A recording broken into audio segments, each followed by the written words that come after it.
उप मुखियागण, वार्ड सदस्यगण सभी को मैं इस एक दिवसीय महाधरना के अवसर पर आने के लिए हार्दिक दिल से बधाई देता हूं। मैं मुखिया संघ ठाकुरगंज उपाध्यक्ष अजय कुमार सिंह, मैं बहुत बोलना चाहता था मगर हमारे जितने भी साथी आए वो सारे गिले शिकवे बोल गए जो हम बोलना चाहते थे। फिर भी एक बात है कि बातें बार बार दोहराने से शायद अंधी बहरी सरकार के कानों तक कोई एक आवाज पहुंच जाए, इसलिए मैं फिर से उन्हीं फलसफों को, उन्हीं दुखरों को इस मंच के माध्यम से रोना चाहूंगा। साथियों, यह पंचायती राज व्यवस्था हमारा जो सबसे निचला सदन कहा जाता है, यह सारे सदनों का जनाधार है, यह नींव है, संसदीय प्रणाली की वो नींव है। अगर यह नींव हिल गई तो सारी संसदीय व्यवस्था हिल जाएगी। हम कहने को छोटा जनप्रतिनिधि है मगर सरकार के सारे कार्यों को धरातल पर उतारने के लिए हम लोग सहयोग करते हैं। बिना मुखिया वार्ड सदस्य के सहयोग के कोई भी काम सरकार का सफल नहीं हो सकता, चाहे वो किसी प्रकार का काम हो। और हम लोगों से डराकर धमकाकर किसी भी व्यवस्था के तहत काम लिया जाता है और हम लोग समाज सेवा समझकर उस काम को करते हैं, निस्वार्थ भाव से करते हैं। 2500 रुपए के मासिक मजदूरी पे करते हैं, वो भी उधारी में है बिहार सरकार के पास। शायद पिछले जीते हुए प्रतिनिधियों का भी वो भत्ता नहीं मिला होगा पूर्ण रूप में, 4 लाख का भत्ता दे दिया जाता है, उधार रखा जाता है। अरे हम बंधुआ मजदूर से भी गए गुजरे हैं, 24 घंटे सेवा देते हैं। 12 बजे रात को भी पब्लिक आकर हमारा दरवाजा खटखटाता है। मैं पहले भी यह बात कह चुका हूँ, किसी एमएलए, किसी विधायक, किसी सांसद में वह ताकत नहीं है कि किसी भी पब्लिक से मुखातिब होकर 12 बजे रात को उसका सहयोग कर सके, लेकिन हम वार्ड सदस्य मुखिया करते हैं सहयोग। और हमारे इन सहयोग का नतीजा यह तुगलकी सरकार किस रूप में दे रही है, ये ठेकेदारी व्यवस्था के काम करके दे रही है।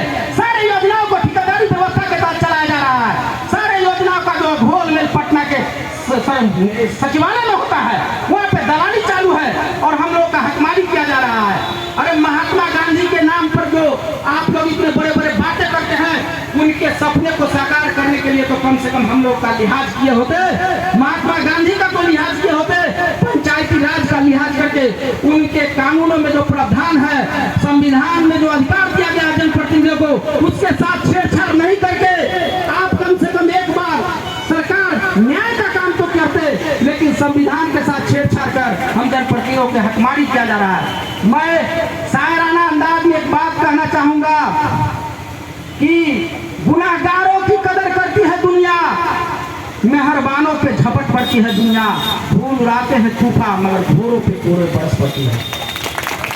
और हम जनप्रतिनिधि अगर एकजुट हो जाएंगे, एक झंडे के नीचे आ जाएंगे तो बड़े से बड़े सरकार की नींव हिला देंगे। आज हम यहाँ से एक शपथ लेकर जाए कि आने वाले आगामी धरना में हम उन महिलाओं को भी साथ में लेकर आए जो महिलाएं अपने अधिकार से जीत कर आई है, उनकी भी उपस्थिति अनिवार्य है। मैं सरकार का शुक्रगुजार हूँ कि उन्होंने हमें 50% महिला आरक्षण दिया, इस बात का तहे दिल से शुक्रगुजार हूँ। मगर सरकार को यह ज्ञान नहीं हुआ, जब निचली सदन में 50% देते हैं तो विधानसभा और संसदीय क्षेत्र में कम से कम 50% दे दे। नहीं देगा क्योंकि उसको सौतेलापन व्यवहार करने का आदत पड़ गया है। नीचे वाले लोगों को सताना सरकार की आदत पड़ गई है और वह आदत इसलिए है कि हम लोग एकजुट नहीं है, हम लोग एक झंडे के नीचे नहीं है। इसलिए मैं ज्यादा बातें नहीं करूंगा। योजना संबंधी जितनी भी बातें हैं हमारे मुखिया साथीगण कह गए हैं, जैसे मृत्यु प्रमाण पत्र से लेकर जन्म प्रमाण पत्र से लेकर योजनाओं के ढाल में मनरेगा में मजदूरी संबंधी सारी बातें कही जा चुकी है। उन बातों को मैं दोबारा नहीं दोहराना चाहूंगा।